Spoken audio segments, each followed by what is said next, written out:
Мамлекеттик чегараны делимитация жана демаркация маселелери боюнча өкмөттүк комиссиянын отуруму өттү. Министрлер кабинетинин төрагасынын орун басары, Улуттук коопсуздук мамлекеттик комитетинин төрагасы Камчыбек Ташиевдин билдиришинче, чегараны тактоо боюнча иштер үзгүлтүксүз уланууда. Коңшу мамлекеттер менен сүйлөшүүлөр байма-бай жүргүзүлүп, эки тараптуу комиссиялардын иши токтогон жок. Чегараны чечүүдө тынчтык жана сүйлөшүү менен маселени жөнгө салуу негизги багыт экендигин Ташиев белгиледи. Анын айтымында ушу тапта Өзбек тарап менен сүйлөшүүлөр жүрүүдө. Өзбек Республикасы менен дагы ошол делимитация демаркация маселелери боюнча сүйлөшүүлөр тынымсыз жүрүп атат, ар түрдүү форматта. Тажик Республикасы менен дагы ушундай маселелер жүрүп атат. Буюрса, алдыга жылуулар бар, жакшы, позитивдүү маселелер бар болуп атат.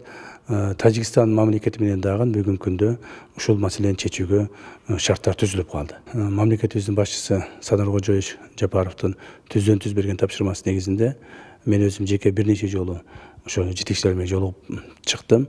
Буюрса, ошол мамлекетибиздин чегарасы тынчтык мамиледе, сүйлөшүү жолдору менен эч кандай конфликти жок чечүүгө аракеттер болуп атат жана жакын күндөрү буюрса чечилип калат.